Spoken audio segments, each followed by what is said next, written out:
ఆంధ్రప్రదేశ్లో ప్రైవేటు యూనివర్సిటీల ఏర్పాటును తమ ప్రభుత్వం స్వాగతిస్తోందని మంత్రి నారా లోకేష్ మండలిలో పేర్కొన్నారు. అసెంబ్లీ బడ్జెట్ సెషన్లో భాగంగా మండలిలో మంత్రి నారా లోకేష్ మాట్లాడారు. దారిలో ఆనాటి ప్రభుత్వం ప్రైవేట్ యూనివర్సిటీస్ ఎస్టాబ్లిష్మెంట్ కోసం ప్రత్యేక చట్టం తీసుకొస్తాం జరిగింది అధ్యక్ష. దాంట్లో భాగంగా మీరు చూస్తే విట్ ఎస్ఆర్ఎం, సెంచూరియన్ యూనివర్సిటీ, క్రియా యూనివర్సిటీ కూడా ఆంధ్ర రాష్ట్రానికి వస్తాం జరిగింది అధ్యక్ష.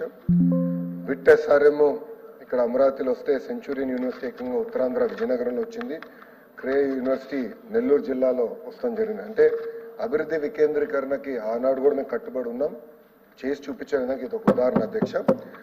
దాని తర్వాత గత ప్రభుత్వం దాదాపు 5 సార్లు ఈ చట్టాన్ని సవరణ చేస్తాం జరిగింది. దాంట్లో భాగంగా బ్రౌన్ ఫీల్డ్ యూనివర్సిటీస్కి ఎక్కువ ప్రాధాన్యత ఇచ్చే దిశగా గత ప్రభుత్వం చేసింది అధ్యక్ష.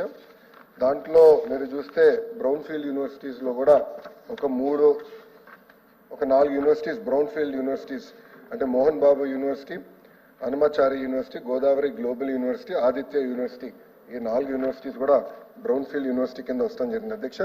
కానీ అధ్యక్ష మీరు చూస్తే ఈ యాక్ట్లో చేసిన సవరణల వల్ల ఇంకా ఆంధ్ర రాష్ట్రంలో గ్రీన్ ఫీల్డ్ ప్రైవేట్ యూనివర్సిటీస్ రాకుండా ఉంది అధ్యక్ష. అంటే ఇది ఎందుకు చెప్తున్నానంటే ఈ యాక్ట్ యూజీసీ రెగ్యులేషన్స్కి విరుద్ధంగా ఉంది. నేను కొంచెం వివరాలు చెప్తాను. ప్రధానమైనది ఏంటంటే ఈ యాక్ట్లో ఏం చెప్పారంటే compulsory joint certification of degrees అనేది మ్యాండేటరీగా పెట్టారు. సో దాంతో ఏమవుతుందంటే అధ్యక్ష, minimum 30% of the course foreign యూనివర్సిటీస్తో టైప్ అయిన యూనివర్సిటీలో 30% అక్కడికి వెళ్ళి చదవాలని ఉంది అధ్యక్ష.